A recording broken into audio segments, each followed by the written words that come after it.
ヤース島からスリーピー島へ。スリーピー島から江ノコロ島へと転生してしまったモズク。困っていたところ、島民を見かけ、追いかけて話をしてみることに。どうやらこの島は竹が生い茂っているだけの何もない島で、生活をするのも一苦労だそう。そこで見かねたモズクは、元の世界への帰り方がわかるまで、開拓の協力をすることに。早速島の入り口を作ると、噂を聞きつけた島民たちが集まり、その光景を見たモズクは、次は集会所を作ろうと提案した。果たして今回はどんな開拓物語になるのだろうか。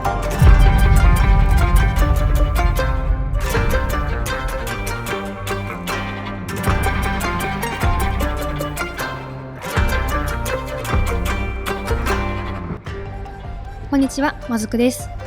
皆さん、私の和風島の島クリエイトいかがでしょうか。初の和風なのでドキドキしてたんですけど、本当にたくさんコメントをいただいてすごく嬉しかったです。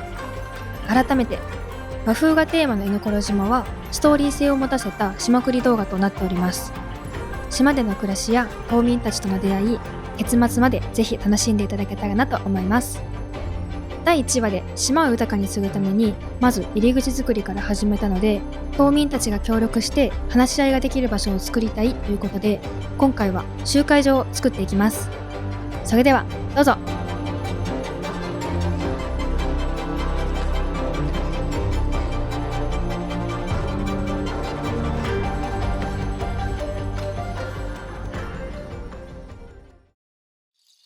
まずは島クリをする場所まで移動していきます。今回作る場所は案内所よりも少し手前のあたりなんですけど、見下ろすタイプの島クリにしようかなと思っているので、あらかじめ崖を作っておきました。で、前回と同じくカメラを開く位置を決めて、この画角に収まるぐらいの島クリをしていこうかなと思います。で、いつも島クリをする前に絵を描くので、だいたいこんな感じで作っていきます。前回の島の入り口は結構落ち着いた色味で作ったんですけど、今回は島の集会所ということで少し明るい雰囲気にしたいので、暗いブラウンと植物の緑と明るいブラウンを取り入れて作っていこうかなと思います。では早速作っていくんですけど、まずは背景の建物から作っていきます。で、今回は集会所代わりに自宅を使うんですけど、集会所ということで大きく見せたいので、自宅を移設する予定の横あたりに西部の街並みや屋台を使って2階建ての建物を作っていきます。で、2階の地面にはマイデザインを敷いて、いろんな角度から見た時にちゃんと建物の中に見えるようにしておきます。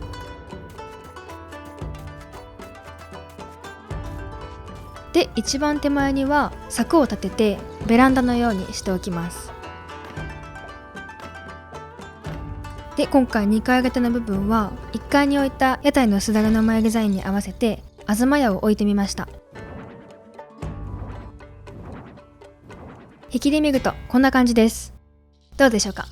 なかなか立体的な建物に見えるんじゃないかなと思います。ということで、自宅にくっつける建物は完成したので、自宅を移設していきます。横の位置を合わせたいので崖を削って、そこにはまるように自宅を移設します。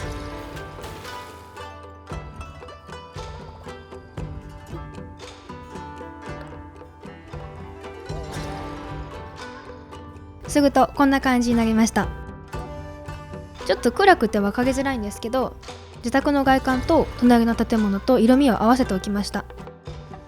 では次は周りを作っていくんですけど、大きなものから作っていった方がバランスが取りやすいので、絵にもあったようにまずは左側の建物を作ります。2階になる部分を足したいので、崖を縦に7マスの2列分追加します。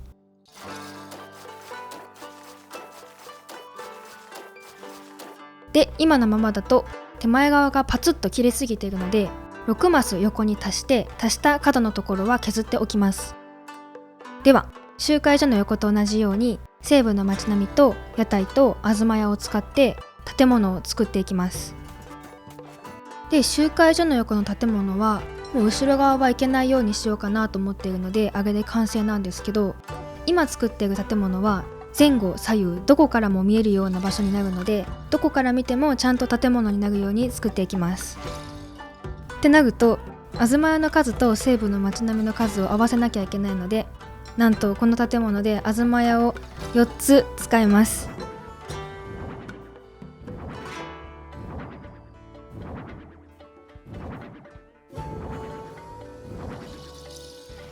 はい、全体はこんな感じです。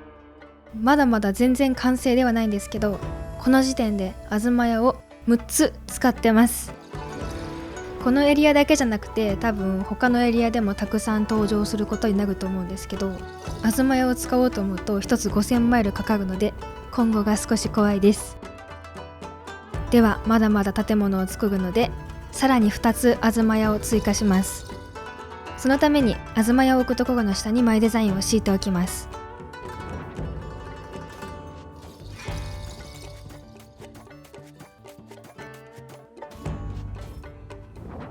はい、引きで見るとこんな感じです。これで大きな建物は完成しました。どうでしょうか。まだ建物を設置しただけなんですけど、かなり満足感のあるエリアになってきたかなと思います。では次は入り口までつながる道を敷いていきます。で、道はいつも使っている茶色の獣道でもいいかなと思ったんですけど、ちょっと砂利っぽくしたかったので白っぽい獣道にしてみました。で、形は結構大雑把にグネグネにしてます。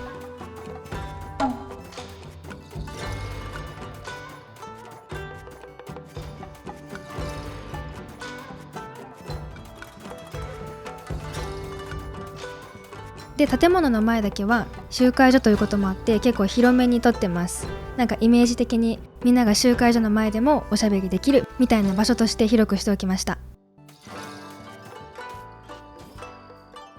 では全体はこんな感じです。道が作れたので、次は次のエリアに移動できるように階段を設置します。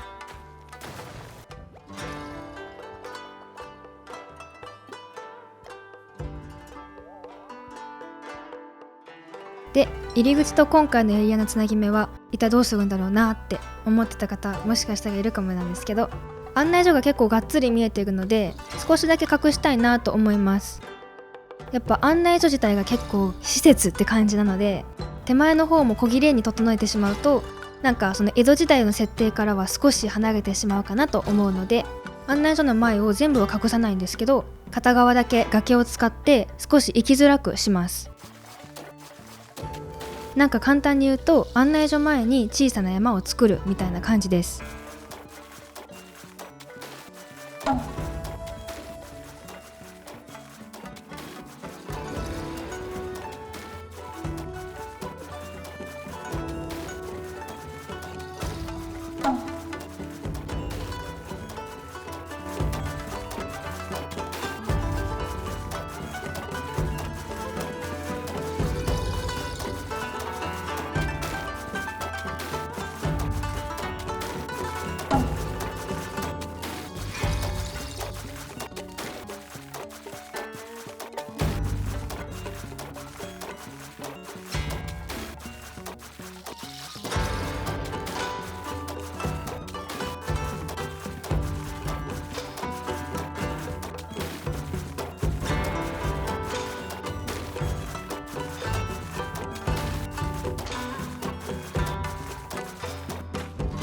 で、これで案内所前の崖は完成したんですけど、もう少しこの崖をなじませるために、島の入り口のお城の塔の後ろに少しだけ崖を追加します。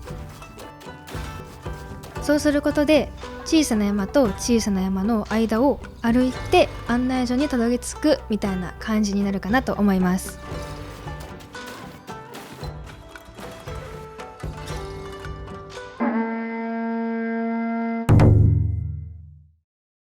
では次は木を植えていきます。で、今回も前回と同じように家具と家具のつなぎ目に植えてなじませていくのと、あとはカメラを開いた位置から見た時に画角の縁あたりに木が来るとすごくバランスよく見えるので、そのあたりにも植えていきます。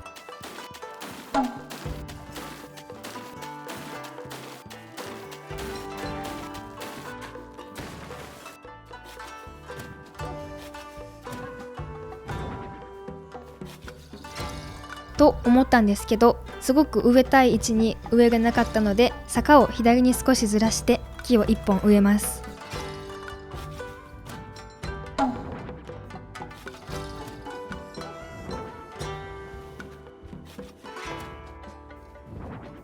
はい、引きで見るとこんな感じです。木があるとだいぶ印象が変わってきたかなと思います。では次はこの画角から見た時に、このエリアが山に囲われているようにしたいなと思うので、背景の部分に崖を足していきます。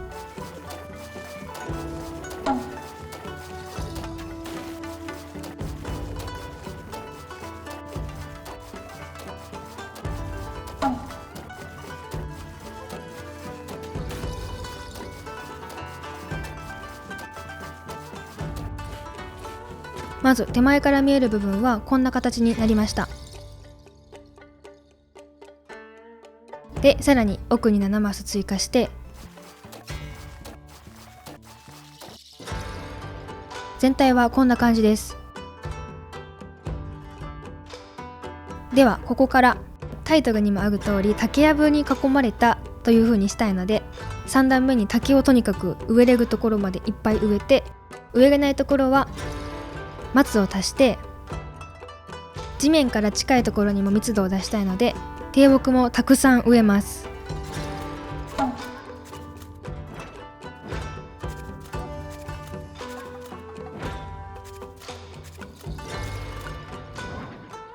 で、さらに4段目の崖も追加します。実際にはカメラを開く位置からは崖は見えないんですけど、坂を登っている時に背景を見えないようにしたいので4段目の崖も追加しておきました。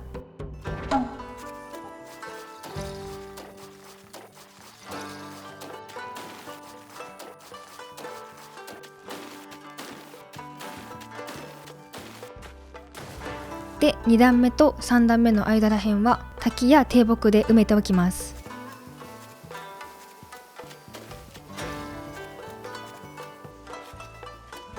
はい、どうでしょうか。全体はこんな感じになりました。奥の景色が見えなくなったことで、よりこのエリアが囲われている感じになったかなと思います。ではこれでやっとベースというベースが完成したので、飾り付けをしていきます。まず手前の位置に池があるとより賑やかな感じになるのかなと思ったので、池を作って、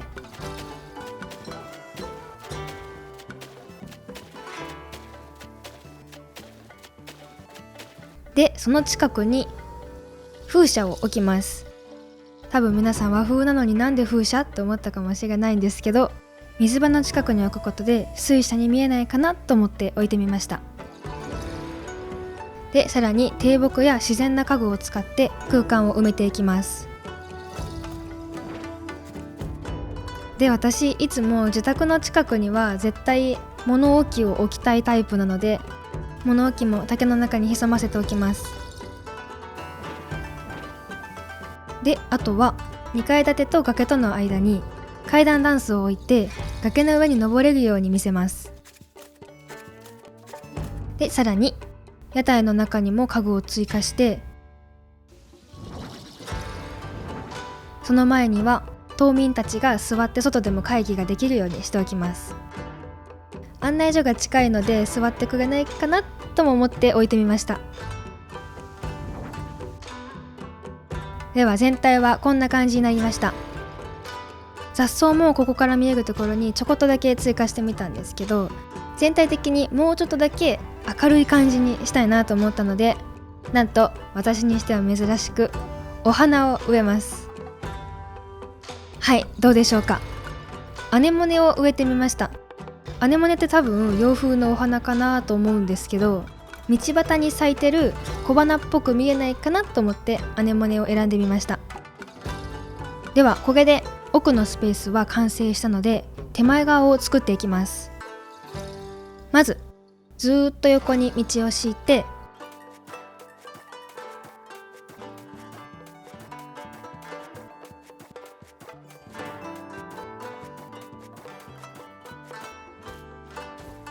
道の上には柵を立てます。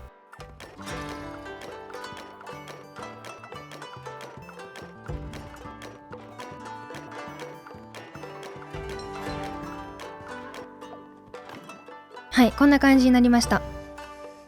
手前側に何もなかった時と比べるとすごく完成に近づいてきた感が出たかなと思います。では少しだけ空いているところに家具を足します。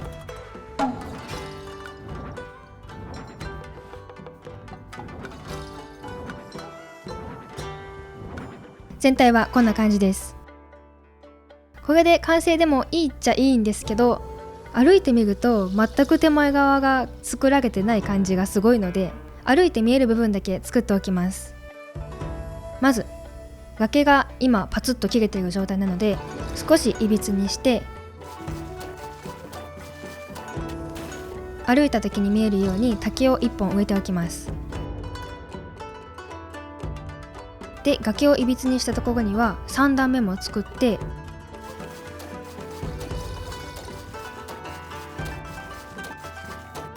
低木と滝、雑草やお花を植えて、また小さな山を作っておきます。で、さらにその隣には西部の街並みで2階建ての建物を作っておきます。なんですけど、奥の建物と合わせようと思うと1マス余るので、その間には合わせるために階段ダンスを1段目と2段目に置いて、崖を1マス分足しておきます。はい、手前から見るとこんな感じです。1段目からそのまま上に登れそうな感じに見えなくもないかなと思います。ということで今回のエリアはこれで完成です。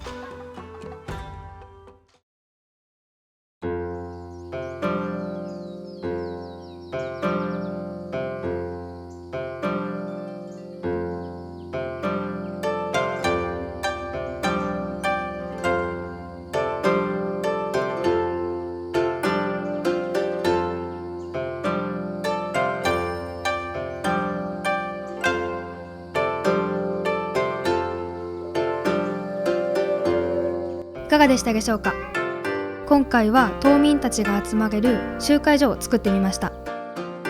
これで島民たちと協力しやすくなったかなと思います。ちなみに次は集会所の中を作るレイアウト動画になります。全部屋一気に作ろうかなと思っているので、よければ次回も見ていただけると嬉しいです。最後まで見ていただきありがとうございました。よければ高評価とチャンネル登録、コメントもお待ちしております。ほいじゃあ。